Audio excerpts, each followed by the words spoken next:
Hectare का जो जंगल है वो काटा जा रहा है ग्रेट निकोबार में। ग्रेट निकोबार जो कि बहुत ही इकोलॉजिकली सेंसिटिव एरिया है। सीआरजेड जो कोस्टल रेगुलेशन जोन है उसके शेड्यूल 1-2 में आता है, जो कि प्रोहिबिट करता है कि आप कंस्ट्रक्शन नहीं कर सकते, लेकिन फिर भी हम कर रहे हैं।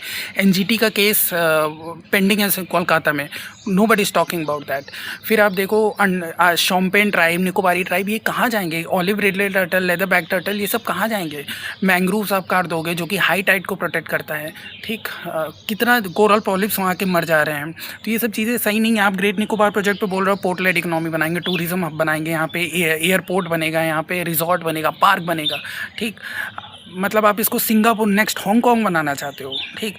चलो ठीक है, मानते हैं स्ट्रेटेजिक प्रेजेंस ज़रूरी है इंडियन ओशन में, स्ट्रेटेजिक फुटफॉल ज़रूरी है, जिसके लिए आप ये सब कर रहे हो, क्योंकि मलक्का स्टेट पे हमको मॉनिटरिंग चाहिए, और ताकि हम कोको आइलैंड, क्योंकि Malacca strait is very near to the Coco Island, and Coco Island is being owned by the Myanmar, and Myanmar is being financed by the China, ठीक। तो China यहाँ पे आता रहता है, and we went for the inspection also, and Myanmar refused it कि we won't allow you to inspect. क्यों? Because China is looking at everything that we are doing through Hambantota port, through Sittwe port. तो string of pearls 9-9 इसका चल ही रहा है, ठीक।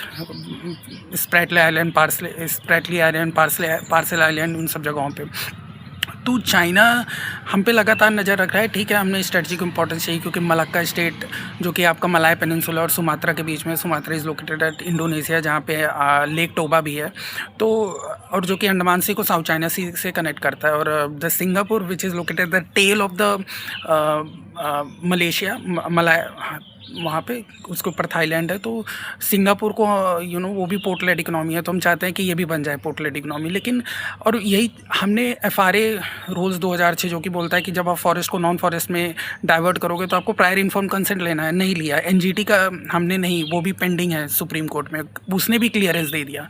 फिर CRZ जो कि शेड्यूल 1-2 में मना करता है, वो भी हमने नहीं माना, ठीक। हमने फटाफट से इसको सारे क्लियरेंसेज, एनवायरमेंटल क्लियरेंसेज ले ली, और काम चल रहा है ग्रेट निकोबार प्रोजेक्ट में, ठीक। सिमिलरली हमने नॉर्थ ईस्ट में भी हम क्रिटिकल मिनरल्स के नाम पे, जैसे कोबाल जो कि डीआरसी इंडोनेशिया में मिलता है, लिथियम जो कि साउथ अमेरिका में मिलता है, फिर ये जो graphite which is the only non metal जो हीट और इलेक्ट्रिसिटी को कंडक्ट करता है। तो ये क्रिटिकल मिनरल्स एक्सप्लोर करने के लिए हम नॉर्थ ईस्ट में गए, और वहाँ पे हमें पता है कि शेड्यूल 5 जो पेसा आता है, ठीक, जो कि जहाँ पे टैग होता है ट्राइबल ऑटोनोमस काउंसिल, हमने छत्तीसगढ़ का भी स्टेट गवर्नमेंट इसमें इंटरफेयर कर रहा था, उसने नहीं परमिशन लिया ग्राम सभा से, और वहाँ बोला कि कंसेंट नहीं लेंगे, कंसल्टेशन करेंगे, ठीक।